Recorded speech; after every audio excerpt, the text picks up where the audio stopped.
আসসালামু আলাইকুম ভাইয়া, আশা করি ভালো আছো। আজকে তুমি এখন কোথায় আছো একটু যদি বলতে। আমি আজকে রেটিনা গ্র্যান্ড সেলিব্রেশনে আছি। হ্যাঁ, একটু উপরে তোলো। আমি আজকে রেটিনা গ্র্যান্ড সেলিব্রেশনে আছি। জি, তোমার হচ্ছে মেডিকেলের পজিশন কত ছিল?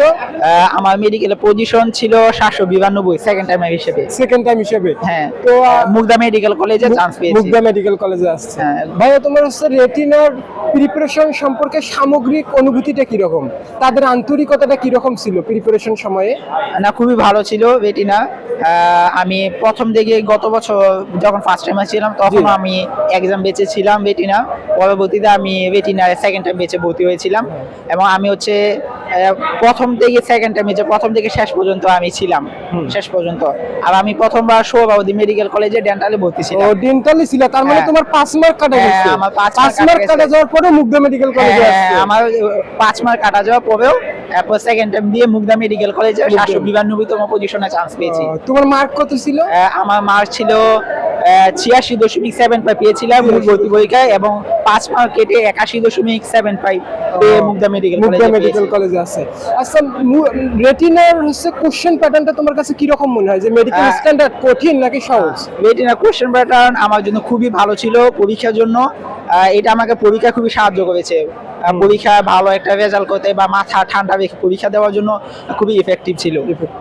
আর রেটিনার স্টাডি ম্যাটেরিয়ালস যেমন বই, কোর্স প্ল্যানিং, এগুলো তোমার কাছে কি রকম মনে হয়?